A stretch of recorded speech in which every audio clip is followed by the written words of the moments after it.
The thing about all data-driven analytics is that it's either a compliance model where you just, okay, are we meeting the kind of the benchmarks, or there's an aspect of understanding development, and that's where I would say smart curriculum sits.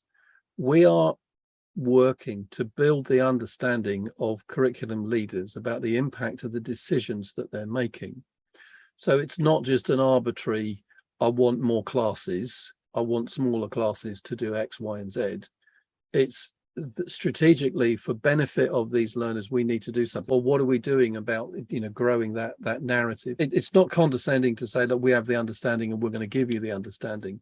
I would suggest that in the system, particularly in a system that's growing younger leaders that are coming through the system, we need to see the implications of the decisions we've made. There's an adage within the education world that every 10 years we see the cycle of things coming back. I've been involved in education for nearly 40 years, and you kind of see things revisiting over time. One of the things that I would suggest that we are able to do within smart curriculum is to say, well, look, okay, let's set aside those things that were going on in that cyclical approach that haven't worked. Things that I was involved in 30 years ago, I see them coming back.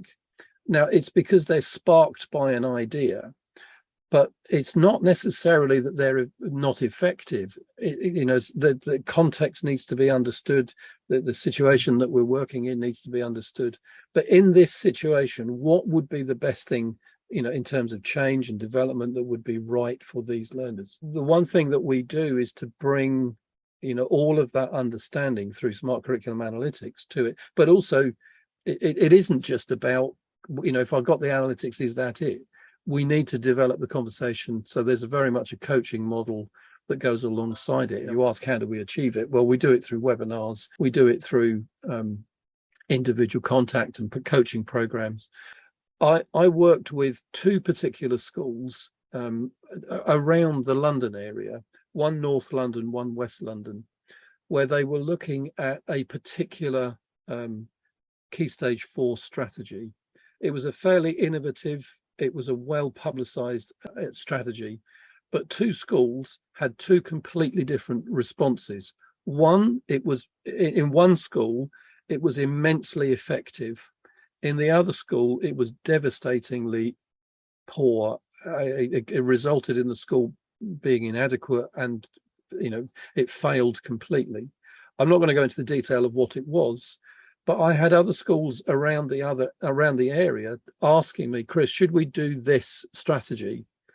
And I said to all of them as I was coaching the leaders, my challenge to you would be, go to the two schools with their permission, go and have a look and ask the questions about what made it effective and what made it ineffective. They looked at both of them, and at the end of the conversation, they said, I wouldn't touch it with a barge pole. We won't go there. But it was because they understood that there was more to the strategy than just simply doing this thing. Actually, what they learned in it was the culture of leadership that was created in the school that made the effect in the school that was positive. It wasn't the strategy itself.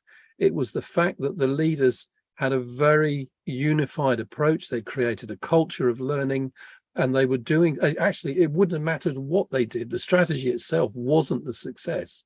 It was the fact that they'd created a culture of leadership and the dynamics of learning, which mattered to that school. The other school that was so ineffectual, they hadn't got that.